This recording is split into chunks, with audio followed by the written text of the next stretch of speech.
Hello, my name is Michael Lawler, and the supplement I was assigned was glutamine. So, what is glutamine? It's an amino acid. It's actually one of the most abundant amino acids in the human body. Looking at it from a supplement standpoint, it has no other name in the supplement industry. It's just called glutamine.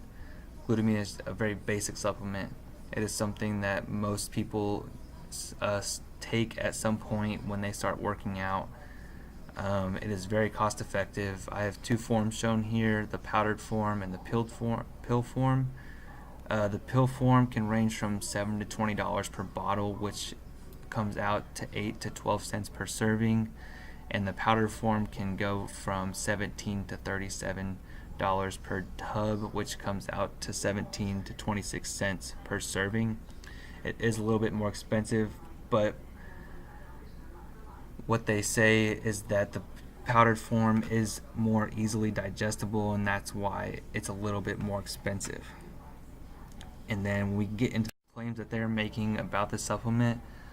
So basically, what they say, this is a screen grab from the bodybuilding.com website, from the Diamatize ad. It says supports muscle growth or muscle recovery, ultra pure and unflavored. It's a very dramatic ad. And in the description it says L-glutamine may support muscle gains in response to strenuous workouts and may also aid in recovery.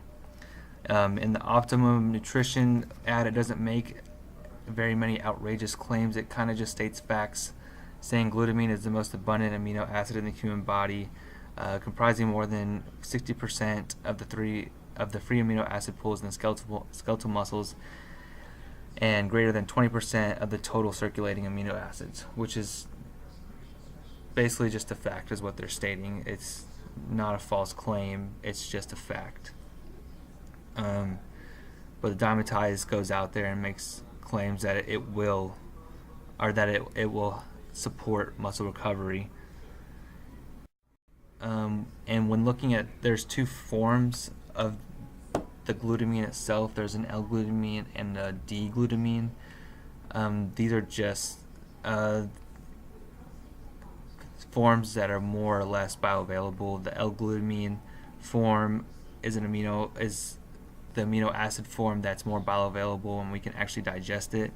The D-glutamine form, if we do ingest it, it'll just pass straight through us in our urine or in our feces.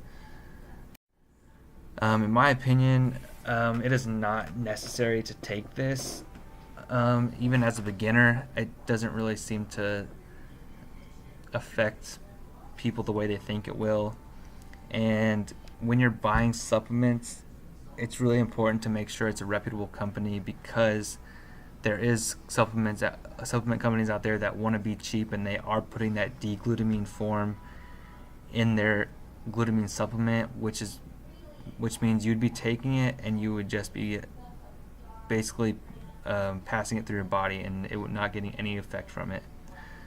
And we have learned in past nutrition classes, more is not always better, especially when talking amino acids, because you're going to be absorbing all of this one amino acid, or at least trying to, and your body's just going to stop the absorption of other amino acids because it has plenty of this one.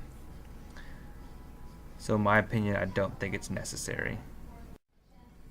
Some of the safety hazards, side effects include, the more common side effects include coughing or hoarseness, frequent urgent defecate, and straining while passing stool. And what the research says. So there was an article published by the Aarek Medical University. This study was basically testing the effect of glutamine and resistance training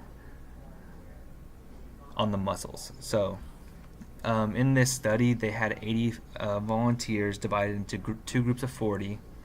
They're randomly chosen, and one group was given 1 gram per kilogram of glutamine a day, and the other group was giving 1 gram per kilogram of maltodextrin a day, which is just a sugar. So this being said, so if you weighed 60 kilograms, you would be given 60 grams of glutamine or maltodextrin. What they saw in their study, or in the whole study, is that the people that were receiving the glutamine did have reduced pain in the muscles 24 to 48 hours after than the placebo group, and they also had less or more motion of the knee joint after exercise, 24 hours after exercise.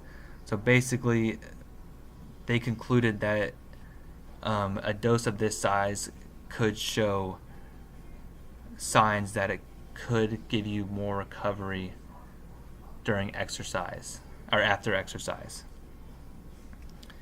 So would I recommend this for an athlete?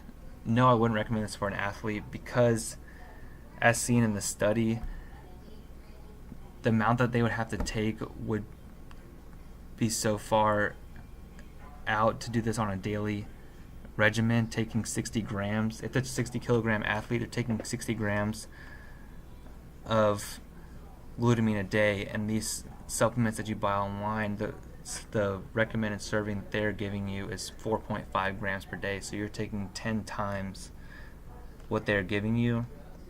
So you'll be going through these supplements day in and day out, so you'll have to spend more and more money. So I would not recommend this for an athlete because I don't think there's any real effect in taking it in the recommended dose.